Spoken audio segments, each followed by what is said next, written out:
(9월 18일) 코로나 바이러스 감염증 19 국내 발생 현황을 말씀드리겠습니다. 국내 발생한 신규 확진자는 총 109명이 확인되었고 해외 유입 사례는 17명입니다. 총 누적 확진자 수는 22,783명입니다. 위중증 환자는 150명이고 어제는 사망자가 5명 발생하였습니다. 지난 8월 15일 도심 집회와 관련하여 5명이 추가됨으로써 총 누적 확진자는 609명입니다. 비수도권이 336명으로 수도권 273명에 비해서 더 많습니다. 강남구 K보건산업과 관련하여 5명이 추가되어 총 32명의 누적 확진자가 발견되었고 종로구 서울지방국세청과 관련해서 9월 16일 첫 확진자 발생 후 4명이 추가 확진되어 총 환자는 5명입니다. 고양시 정신요양시설 박애원과 관련해서 접촉자 조사 중 7명이 추가되어 총 확진자는 18명입니다. 시흥시에 소재한 센트럴병원과 관련해서 지난 9월 9일 첫 확진자 발생 후 6명이 추가되어 현재까지 총 7명을 발견하였습니다. 생활방역과 관련해서 말씀드리겠습니다. 행정안전부에서 운영해 주고 계신 안전신문고와 관련하여 최근에 신고되는 주요 사례를 몇 가지 말씀드리겠습니다. 먼저 많은 식당이 한 곳에 모인 식당가에서 종업원들 다수가 마스크를 착용하지 않아서 감염이 우려된다는 신고가 있었습니다.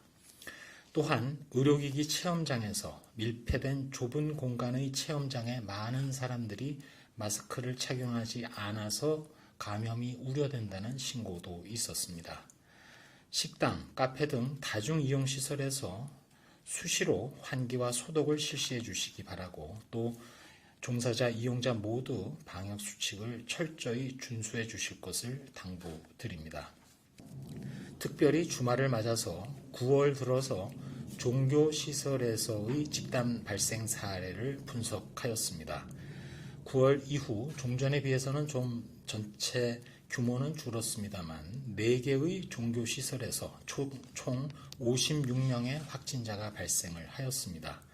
위험 요인을 보면 환기가 적절히 이루어지지 않은 상황에서 대면 종교활동이 이루어졌고 정규활동 외에 소모임, 온라인 예배 준비 모임 또는 종교활동 전후에 식사 등을 하면서 마스크 착용이 미흡한 상태로 대화를 나눈 것으로 확인되는 경우가 있었습니다.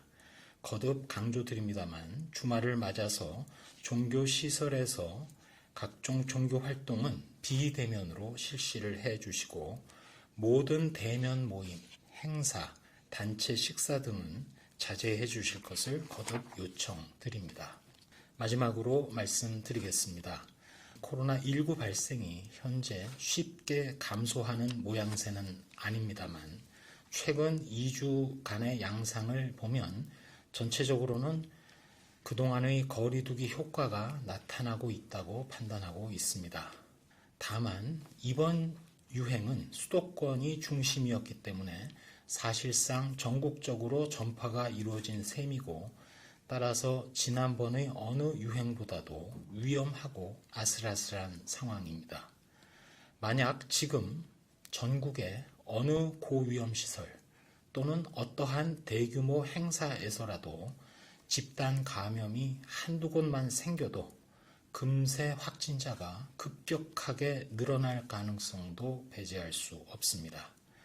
지금 상황은 용수철처럼 튀어오를 수 있는 코로나19의 대규모 유행을 거리두기로 억제하고 있는 형국입니다.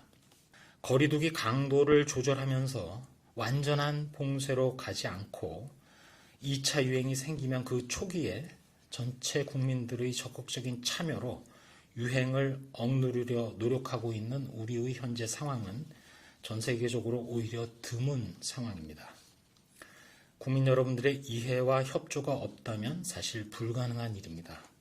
일선의 보건요원들, 지방자치단체에 수고하시는 일선 공직자 여러분들, 그리고 무엇보다도 의료진 여러분들의 헌신이 계셔서 가능한 일이고 앞으로도 계속 길어질 이러한 헌신과 노고에 다시 한번 머리 숙이게 됩니다. 자영업자분들, 택배기사님, 또 생업에 종사하는 많은 분들에게는 사실 너무도 잔인한 시기이기도 합니다. 그럼에도 불구하고 이겨내고 또 극복할 수 있도록 저희 방역당국도 더 한층 최선을 다하겠다고 다짐드립니다.